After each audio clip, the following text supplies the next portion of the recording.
Olá pessoal, mais um vídeo aí rápido, trocar asa de morcego do Celta, tá?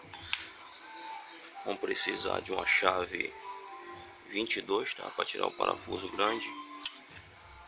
E uma chave 15, tá pessoal? Asa de morcego direita e a esquerda. Aí aqui embaixo, pessoal, ele tem 3 parafusos, um aqui e outro aqui. Eu já botei um K80 para soltar. Esse daqui são os parafusos 15, esse aqui é o 22, tá? Dá uma suspendida lá, pessoal, para essa haste aqui, ó, não fazer tanta força aqui para ficar difícil para vocês tirarem. Eu vou afrouxar os parafusos aqui e vou mostrar como é que fica para vocês. Aí aqui, pessoal, vocês desafrouxam para esse lado aqui, ó, tá? Aqui, ó.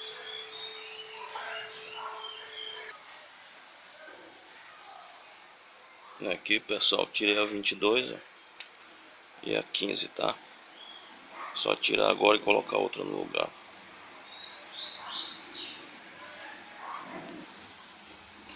Aqui, ó, pessoal, coloquei com a mão só, tá? Essa parte aqui lisa fica para cima aqui, ó. Agora é só pegar os parafusos e colocar no lugar. Agora é só apertar, pessoal.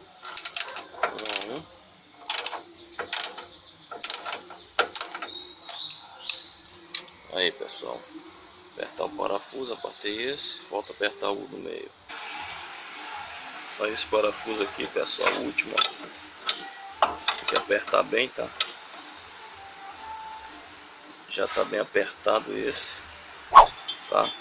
E é isso aí, pessoal. Quem gostou, dá aquele joinha e se inscreve aí no canal. Mais uma dica aí, como trocar o asa de morcego, morcegão do Celta, Corsa, Astra, GM em geral.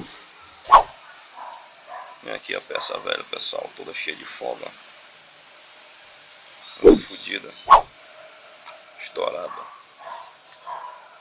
Gostou daquele joia, valeu.